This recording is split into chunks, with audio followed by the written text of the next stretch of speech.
Ketika kita tanyakan, bapak-bapak sudah bertekad apa belum? Amit-amit, na'udzubillah min dzalik. Kenapa bapak ibu memandang begitu? Itu kan bahaya, itu aliran sesat itu. Nah ini yang saya sebut, orang sakit memandang bahwa obat adalah tugas kita semua. Pak Jejen kok saklek betul ngomong begitu? Wong kita semua ini mantan. Saya termasuk mantan, ini juga mantan.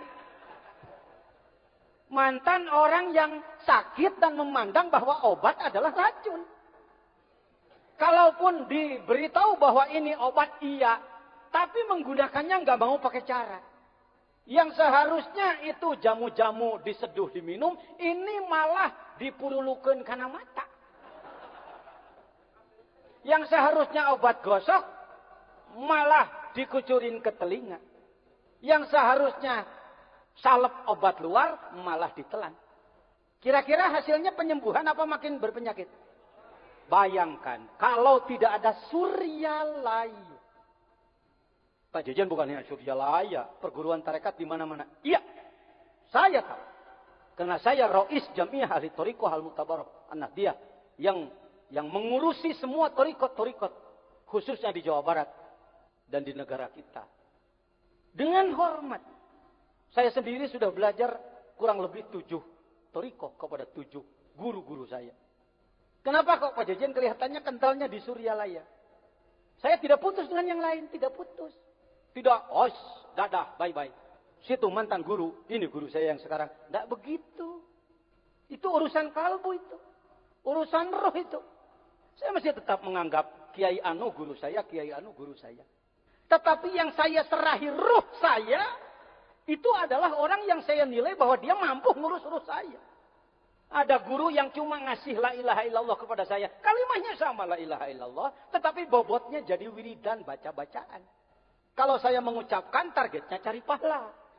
La ilaha illallah, la ilaha illallah, la ilaha illallah, la ilaha illallah, la ilaha illallah, la ilaha illallah, la ilaha illallah, la ilaha illallah, la ilaha illallah, la ilaha illallah, la ilaha. Berapa Pak Jejen? 1.000, 10.000 umpama. Cari apa Pak Jejen? Cari pahala. Fama ya'mal mithqala dzarratin khairan yarah. Orang yang mengamalkan pasti dapat pahala. Jadi pahala itu hebat ya Pak Jejen? Hebat. Nanti kalau mati surga. Nggak ada yang lebih dari itu Pak Jejen? Nggak ada. Nah, jadi nangkep saya. Ini ngomong bukan cuma didengar oleh yang ada di sini.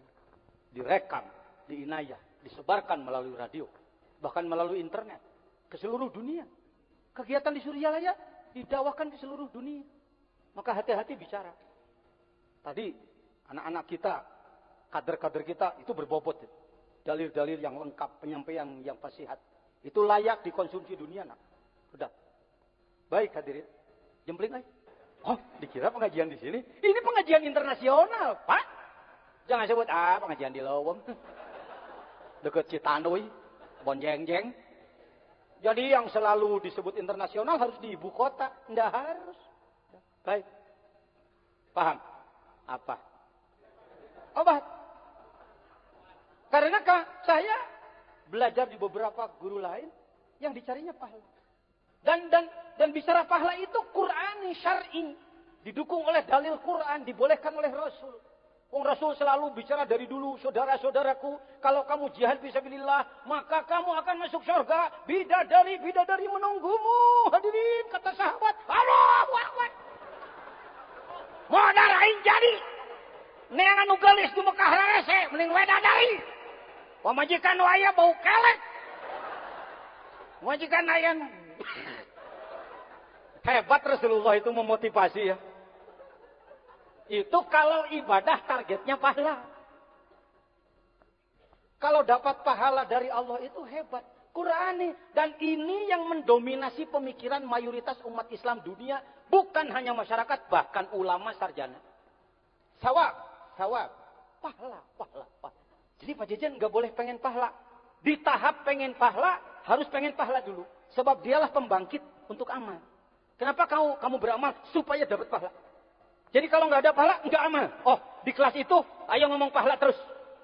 Tapi setelah Anda bertemu dengan mursyid kamil mukamil, pembimbing ruh yang sempurna, tidak akan banyak bicara pahala. Kenapa kamu ibadah? Karena syukur. Ya Rasulullah, kenapa engkau sholat sampai bengkak? Afala uhibbu an akuna abdan syakura. Dosamu sudah diampuni. Rizki tinggal minta. Buat apa sholat sampai bengkak begitu? Pengen syukur.